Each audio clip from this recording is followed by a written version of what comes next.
negara-negara pengekspor tidak diberikan kesempatan untuk memberikan respon gitu ya. Ada ruang lah bagi BI untuk melonggarkan kebijakan ataupun menurunkan. Sebentar lagi Lebaran Haji ya, ada Idul Adha. Nah itu biasanya kebutuhan akan US dollar juga meningkat. Kalau memungkinkan kami mempertahankan alokasi yang lebih besar pada obligasi Mbak.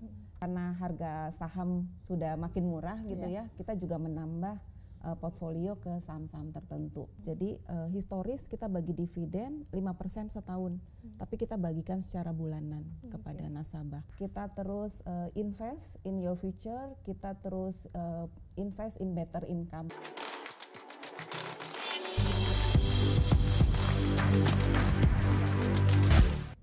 Halo, selamat datang di podcast Bareksa Insight bersama saya Hanum Kusuma Dewi.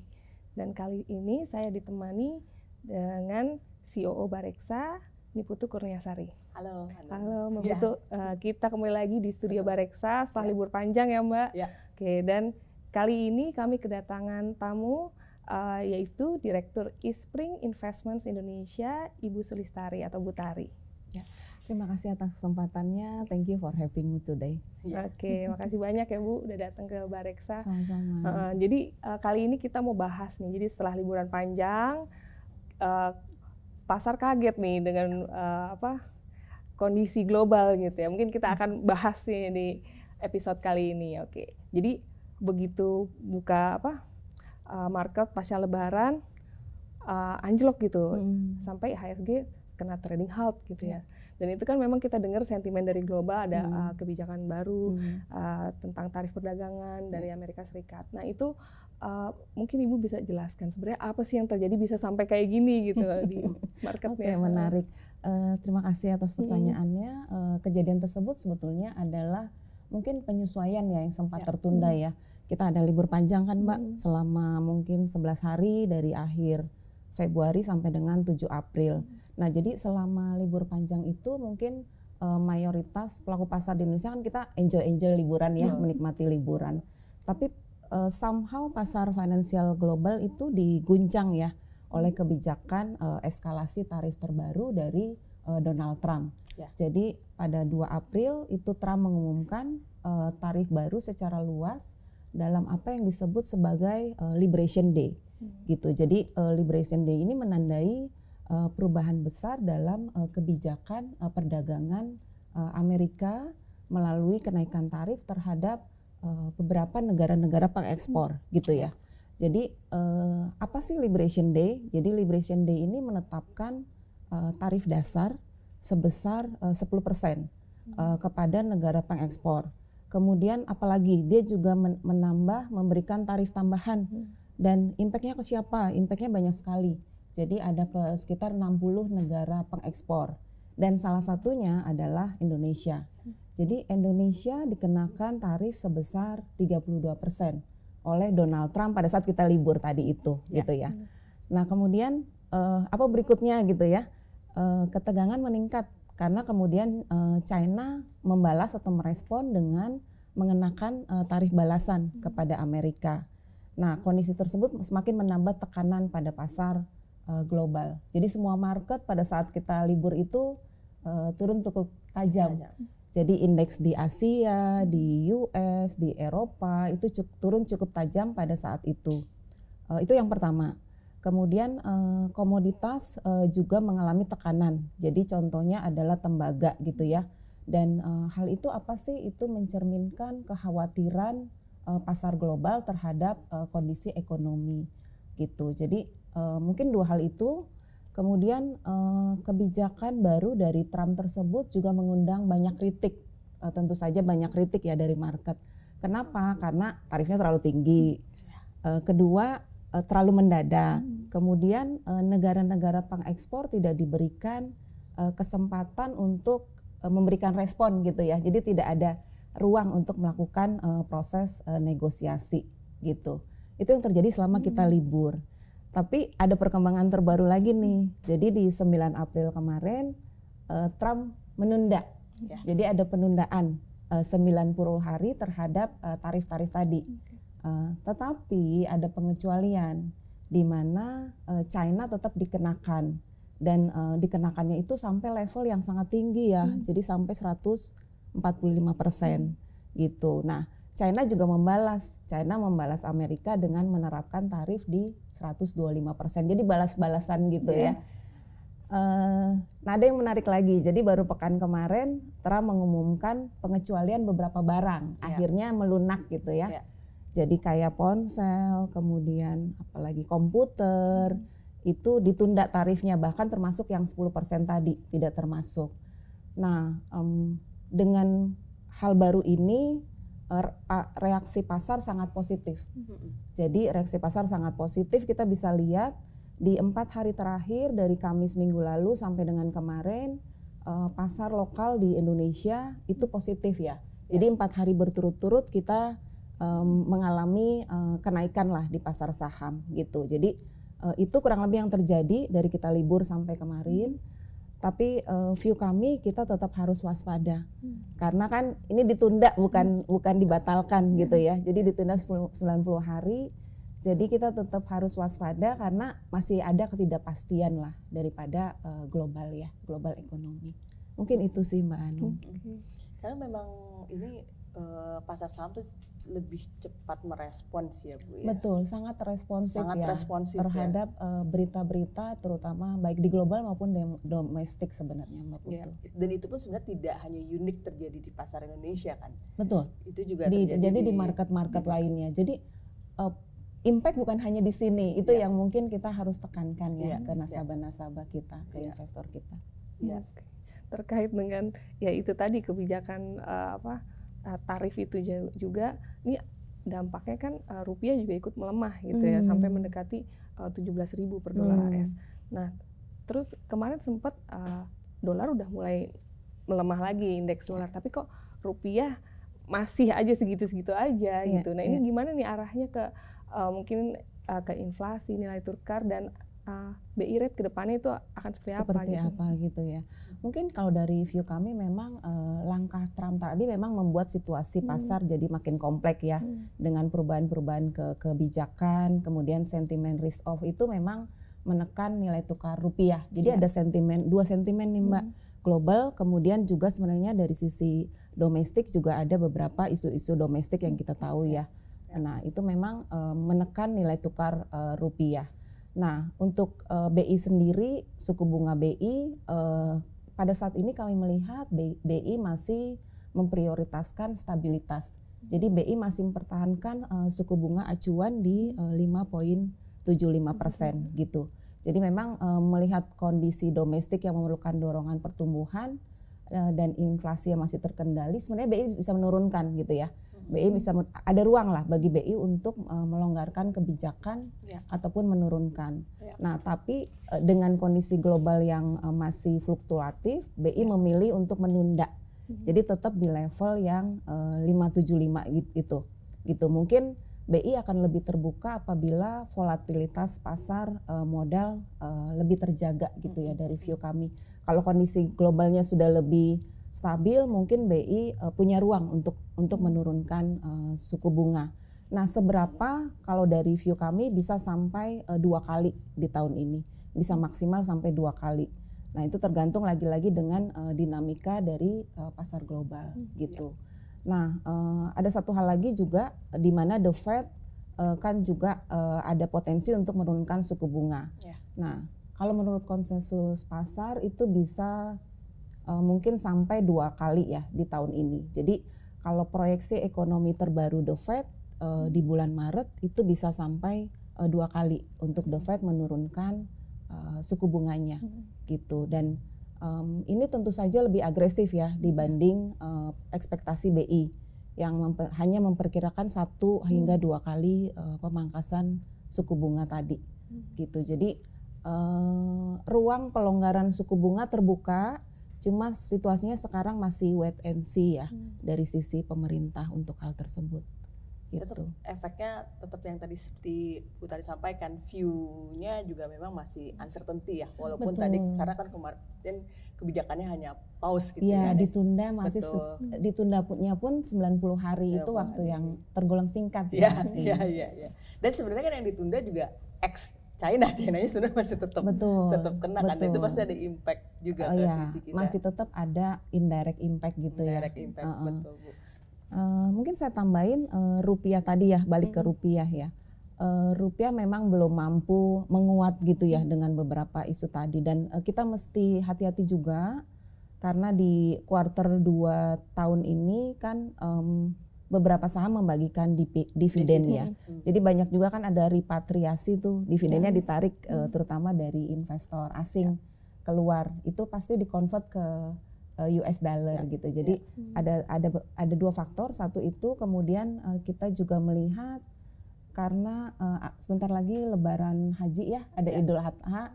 Nah itu biasanya kebutuhan akan US dollar juga meningkat gitu. Jadi ada kemungkinan rupiah ada potensi untuk juga lebih melemah dengan dua faktor tadi.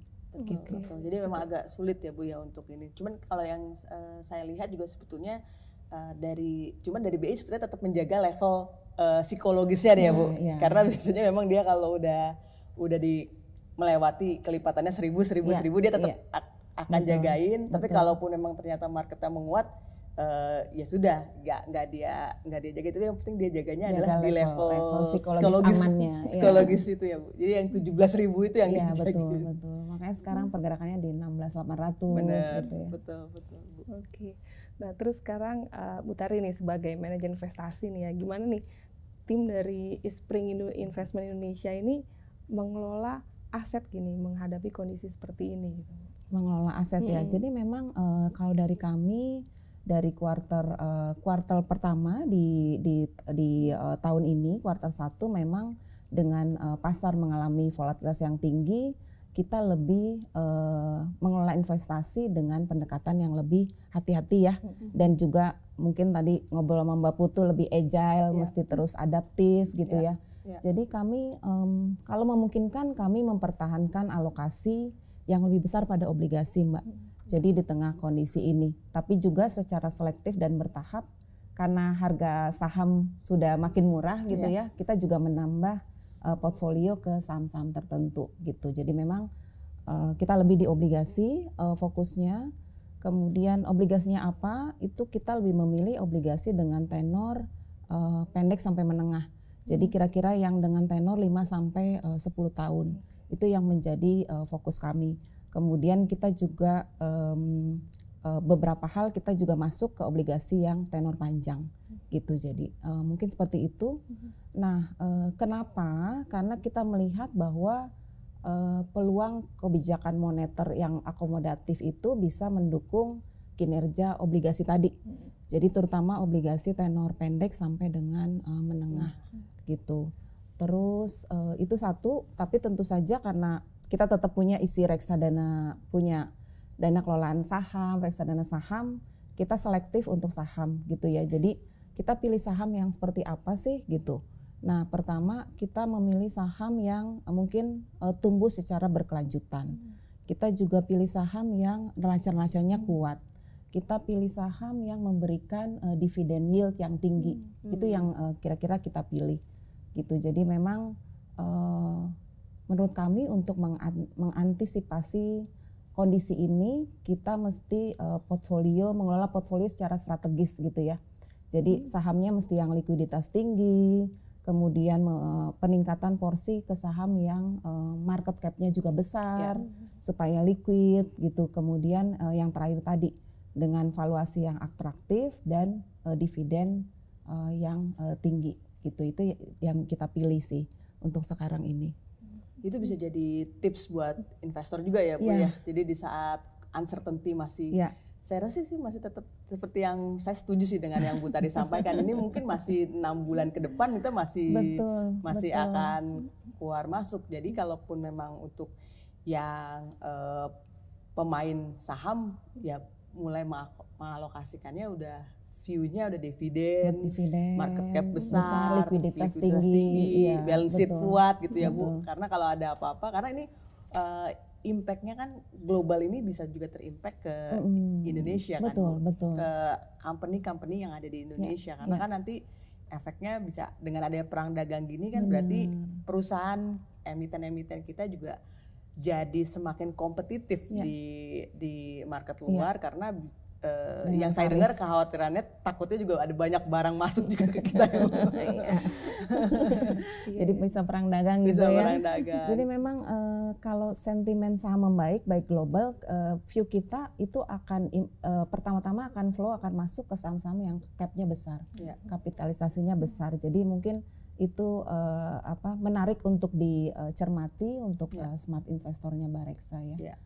Cuma memang kalau dari sisi minat Bu, memang kelihatannya walaupun soal tarif ini sudah baru-baru beberapa minggu belakangan ini lah Bu, yang sejak Trump mengeluarkan statement seperti itu, tapi kelihatannya sejak terpilihnya sejak election itu apakah memang sudah kayak minat investor itu sudah bergeser Bu, jadi dari equity ke fixed income jadi yang lebih stabil itu view-nya. Ya mungkin karena tadi kali ya impact kebijakan yang spontan kan menjadi pasar tuh tidak ada ketidakpastian gitu. Jadi sebenarnya sekarang tipe investor lebih memilih di yang lebih aman dulu, lebih secure dulu. Makanya mulai shifting ke yang pendapatan tetap gitu ya. Di Spring terlihat seperti itu Bu. Kalau di Bareksa kami melihat memang ada pergeseran. Kita melihat trennya dari tahun lalu sih Mbak Putu ya di Spring. Memang dari tahun lalu mungkin share sedikit produk kita yang juga lebih laku di tahun lalu adalah produk fixed income ya, pendapatan tetap gitu dibanding yang reksadana saham kami gitu. Jadi mungkin sama ya trennya ya untuk investor kita.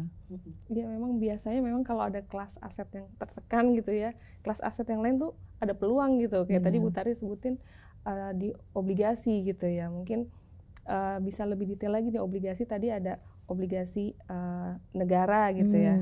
Itu seperti apa sih Bu peluangnya gitu? Di obligasi negara tadi ya. Jadi memang kita memilih obligasi negara tadi yang saya bilang dengan yang tenornya rendah sampai menengah dengan 5 sampai 10 tahun karena memang itu yang yieldnya juga menarik pada saat ini gitu ya. Pertama itu, kemudian kalau mengenai obligasi korporasi gitu ya misalnya, mungkin beberapa obligasi korporasi bisa memberikan imbal hasil yang lebih tinggi gitu ya. Tapi mungkin kalau dari sisi kita juga mencermati lagi-lagi likuiditas Mbak Hanum gitu ya. Apalagi di tengah kondisi saat ini dengan misalnya selisihnya tidak terlalu besar gitu ya, tapi ada resiko likuiditas yang investor lebih cermati gitu. Jadi ya itu bagus obligasi korporasi, tapi obligasi pemerintah juga sesuatu yang menurut kami worth it ya untuk diinvestasikan gitu. Karena soalnya kalau kami melihat pun memang siang kemarin setelah libur yield obligasi juga tertekan, tapi tidak sejauh yang equity ya Bu ya. Relatively masih lebih atraktif dibandingkan dengan yang equity yang langsung turun jauh sampai half. Betul. Tadi Ibu bilang juga dengan obligasi korporasi ya, tapi harus melihat likuiditas gitu ya. Mungkin kalau di Spring sendiri nih, mungkin bisa spill sedikit kali ya produk-produknya tuh apa sih yang punya portofolio di aset-aset seperti ini? Seperti gitu. ini ya. Jadi untuk reksadana kami yang terutama di Bareksa untuk smart investor ya, kita ada reksadana yang isinya memang full obligasi pemerintah, yaitu reksadana IDR Fixed Income. Ini reksadana kami yang paling besar, asetnya di atas 5 triliun. Kemudian kita punya juga reksadana yang syariah, jadi isinya sukuk government bonds, itu reksadana syariah amanah Mbak. Kemudian tadi kan saya nyebut korporasi juga menarik gitu ya, kita punya yang di mix. Jadi kita punya satu reksadana yang kita mix, di mana isinya ada pemerintah, obligasi pemerintah dan juga obligasi korporasi. Nah itu namanya reksadana IDR High Grade gitu. Nah di yang reksadana IDR High Grade ini mulai dari tahun lalu kita bagikan dividen. Jadi itu cukup memberikan kestabilan income kali ya untuk investor. Jadi historis kita bagi dividen 5% setahun, tapi kita bagikan secara bulanan kepada nasabah. Jadi ada 3 produk tadi, 2 isinya pemerintah, yang 1 high grade isinya kombinasi antara pemerintah dan juga korporasi dan membagikan dividen kepada nasabah. Oke. Ini bisa ya jadi istilahnya bantalan investor gitu betul, ya di saat seperti ini. Di saat gitu seperti ini dengan banyak volatilitas di market ya. Ya. Nah, kalau dari Eastspring Bu, artinya kan melihat views 6 bulan ke depan kan memang mungkin masih bisa kadang-kadang positif, terus kadang-kadang bisa kayak kemarin negatif banget, dan kadang juga nggak ada angin, nggak ada hujan, tiba-tiba sebelum yang Trump ini kan sebelum kita libur juga pernah sekali kita ada halt juga gitu ya Bu. Apa yang sedang dipersiapkan oleh Eastspring ya Bu? Mungkin dari sisi produk yang mungkin bisa disampaikan yang ini Eastspring merespon nih. Ini kelihatannya memang market seperti ini, nanti kita ada produk yang mungkin akan bisa kita siapkan ya untuk. Thank you Mbak Putu. Jadi memang betul sekali melihat kondisi ini dari tahun lalu ya, sampai tahun ini kita berencana menerbitkan satu reksadana tipe baru. Jadi campuran syariah multi aset atau mix aset, di mana nanti di dalamnya itu ada kombinasi portfolio ya. Jadi kita ada saham, ada obligasi, ada money market gitu. Jadi daripada investor pusing-pusing mikirin kapan switching gitu ya, kapan pindah, ini saat yang tepat nggak sih buat pindah dari reksadana saham ke reksadana fixed income ataupun money market. Jadi juga bisa nanti kita rencana meluncurkan bulan Mei, akan ada di Bareksa bulan Mei untuk reksadana baru ini, multi aset, mix aset, campuran syariah, rupiah ya untuk denominasinya. Jadi biar kami yang memikirkan gitu, biar MI yang memikirkan kalau sahamnya lagi jelek, lagi turun, dan saham-saham yang bagus kita bisa mulai masuk gitu.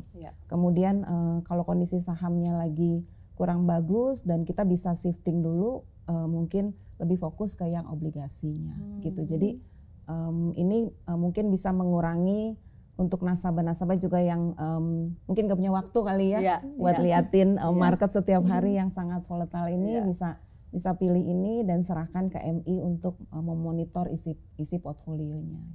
Iya, karena kan tetap aja mungkin ada juga Bu yang gregetan, aduh saya agak-agak ya nggak konservatif banget, moderat lah, kayaknya cuman pegang fixed income doang, kurang greget nih Bu returnnya. Tapi kalau lihat reksadana saham kayak tadi Bu Tari sampaikan, ini bakal masih volatility masih tinggi. Sampai kapan gitu. Jadi mungkin itu bisa jadi satu peluang ya Bu, reksadana balance yang nanti akan dikeluarkan. Reksadana campuran atau balance, mudah-mudahan bulan Mei kita sudah bisa luncurkan bersama Bareksa. Kita tunggu nih teman-teman investornya. Kelebihannya nih ini bisa sangat agile Bu. Bisa sangat agile ya. Karena kan kalau menurut ketentuan OJK kan memang kita bisa pindahin sampai dengan di level 79% ya. Jadi bisa equity-nya bisa sampai 79 atau kebalikannya fixed income-nya bisa sampai 79% gitu. Memang sangat tergantung kondisi market, apa yang lagi bagus kita pindahkan gitu ya, dan sebisa mungkin memberikan hasil yang optimal gitu. Memang kalau susah ya Bu kalau reksadana saham tuh, kalau lagi market kayak kemarin tuh dia untuk jual juga nggak bisa karena dibatasi 80%. Iya gitu. Betul. Memang karena kan kalau tipe reksadana saham kita harus memenuhi ketentuan OJK ya Mbak ya. Minimum di saham harus 80%. Kita taruh di cash lebih dari 20% kita kena pelanggaran gitu istilahnya gitu. Jadi tapi kalau reksadana campuran atau balance ini lebih bisa fleksibilitinya sangat bisa leluasa ya gitu untuk kami sebagai MI gitu di tengah kondisi market yang seperti ini. Oke, menarik banget nih Bu ya. Mungkin terakhir nih ya closing statement nih buat teman-teman seperti investor yang nonton podcast kali ini. Oke, mungkin closing statement ya. Pertama, satu menurut saya dalam menghadapi kondisi pasar seperti ini, smart investor itu harus tetap sabar ya, jangan panik dan disiplin, terus berpegang sama tujuan investasinya. Jadi kalau tujuan investasinya beli reksadana itu apa atau beli saham itu apa, nah itu terus dipegang gitu ya. Jangan labil istilahnya, jangan berubah-berubah gitu ya. Yang kedua, apabila mengambil keputusan besar, misalnya beneran mau pindahin isi portfolionya, sebisa mungkin dalam kondisi hati yang tidak sedang emosional ya, tidak stres gitu ya, tidak lagi labil. Jadi pikiran tenang dan bikin rencana untuk menyesuaikan isi portfolio. Kemudian dan investasi secara berkala itu kami juga menyarankan. Jadi karena memang kondisinya masih fluktuatif, jadi kalau memang bisa memungkinkan dibanding investasi in one go gitu ya, bisa investasi juga secara berkala, bulanan atau setiap 2 minggu gitu ya, atau setiap quarter, mungkin juga bisa menjadi kunci karena akan ada rata-ratanya bisa jadi lebih bagus gitu ya kalau investasi secara berkala. Mungkin itu ya, dan di tengah ketidakpastian ini memang mesti terus melihat kondisi market. Jadi kita kayaknya nggak bisa tutup mata kali ya sekarang ya, mesti stay tune, stay educated, baca berita gitu ya, lihat podcast gitu. Jadi kita bisa bisa tahu update market karena perubahannya bukan lagi tiap bulan, minggu, hari, bahkan tiap jam market bisa berubah gitu kondisinya. Jadi terus update dengan kondisi market, terutama di saat kondisi seperti ini. Dan mungkin satu lagi, kita tahu kondisi market terutama saham lagi koreksi cukup dalam, tapi kita melihatnya mungkin itu peluang ya, yang mungkin tidak ada juga di setiap tahun gitu ya. Kita pernah mengalami kondisi seperti ini mungkin terakhir pada saat COVID-19 ya Mbak Putu ya. Iya, benar. 2020, 2021 market sangat dalam, tapi pelan-pelan akan naik gitu. Jadi buat kami lihat ini sebagai peluang dan terus investasi secara berkala atau bertahap. Gitu. Mungkin itu ya dari saya. Nah itu kuncinya tuh Bu, di saat volatility memang harus bertahap ya Bu. Itu jangan greedy nih. Ini udah kayaknya oke. Sambil lihat situasi, ukur resiko diri kita sendiri. Mungkin itu dari Eastspring ya. Eastspring senantiasa lah bersama investor, smart investor dari Bareksa gitu ya. Kita terus invest in your future, kita terus invest in better income. Jadi memang mudah-mudahan dengan investasi di Bareksa dan di Reksadana Eastspring, kita semua bisa dapetin better income. Oke. Banyak sekali nih insight-nya ya, semoga bermanfaat nih buat teman-teman smart investor semuanya. Oke, izin aku tutup dulu untuk podcast kali ini, semoga bermanfaat dan sampai jumpa di episode berikutnya.